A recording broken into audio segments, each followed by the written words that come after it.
Hi, my name's Neil Saunders and welcome to this week's edition of Retail Perspectives. Many of the things that we talk about in retail, the issues, are very fast moving. They're things that happen immediately, they're things that have a very quick effect on the retail sector. But I think it's important to recognise that there are also some things which are long run trends. They have a big influence, but they take quite a time to filter through. And it's one of those long run trends, the ageing population, that I want to speak about today. Now, as most of us know, we have got an ageing population profile. We have a group of baby boomers who have moved through the age spectrum, and as they have done so, because they're such a big cohort, they have pushed the population levels at those various age segments up. Now they're moving into the latter stages of that age spectrum, and actually that's having an effect on the retail sector because we've got many more people in those older age cohorts. So if you look at some of the statistics behind it, you can see the power and influence that this older group of consumers is going to wield over the next 10 years. So at the moment, the plus 55 consumer accounts for about 31% of all retail spending.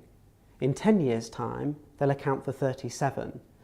When you think we're talking about hundreds of billions of pounds, that's quite an uplift in percentage point terms. The other interesting thing is if you look at growth over the next 10 years. So out of all retail growth that will occur over the next 10 years, the older age segment, the plus 55 shopper, will account for 62% of that. So they'll account for the lion's share of growth. So this is a segment that is worth targeting, just purely in numerical terms. But it's not just about the numbers, because whilst there are more people in those older age segments, and that's pushing up their importance to retail, there are actually psychological things which are also driving up spend. One of those psychological things is about the appetite and the desire to consume. If you look at older shoppers of yesteryear, the kind of 75 pluses that you might think as sort of the grandma and grandfather type figure, whilst they were interested in buying things, actually their consumption levels weren't always that high. There was a very marked difference from the younger family age segments and the older age segments, in that as they aged, consumption went down. And interestingly, if you just look at clothing, for example, 10 years ago, 65% of those aged 75 or over shopped regularly for clothing. That's well below the average for all age groups. Today, about 78% of those aged 75 and over shop regularly for clothing. And you can see some of that psychological difference coming through just in those numbers. Why do more people who are old shop for clothing today? Well, one of the things is that they don't think of themselves as being old.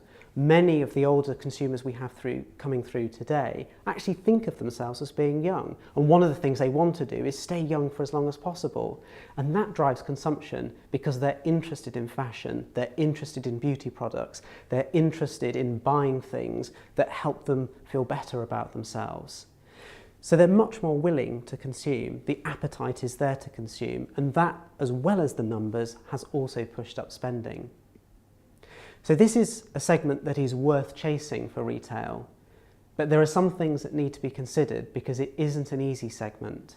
It's a segment that demands great service. These are consumers who are used to shopping. They're pretty demanding shoppers, and if service isn't delivered in the right way to them, they're also extremely fickle. They will go to competitor stores, they will shop elsewhere. So retailers that want to chase them have to put a lot behind the service proposition. The other thing is, when you think about it, by the time you get to an older age, you tend to own quite a lot of stuff. You've probably furnished your house, you've probably bought some of the luxuries that you want, so you actually don't need to buy as much stuff. Interestingly, if you're retired, you also have more free time. So there's loads more distractions for what you can spend your money on other than retail. Things like holidays, days out, leisure, dining, all of those sorts of things. So the retail sector, partly because people have already got a lot of stuff and partly because they're distracted in terms of where they can spend their money, has to really inspire and interest this age group in terms of products. Because if you don't, they won't spend as much money on physical things. So it's a real opportunity for retailers, but actually it's something that many aren't that geared up for at the moment. So it's going to take quite some effort to think about how service propositions and product propositions can be redesigned to really target these segments.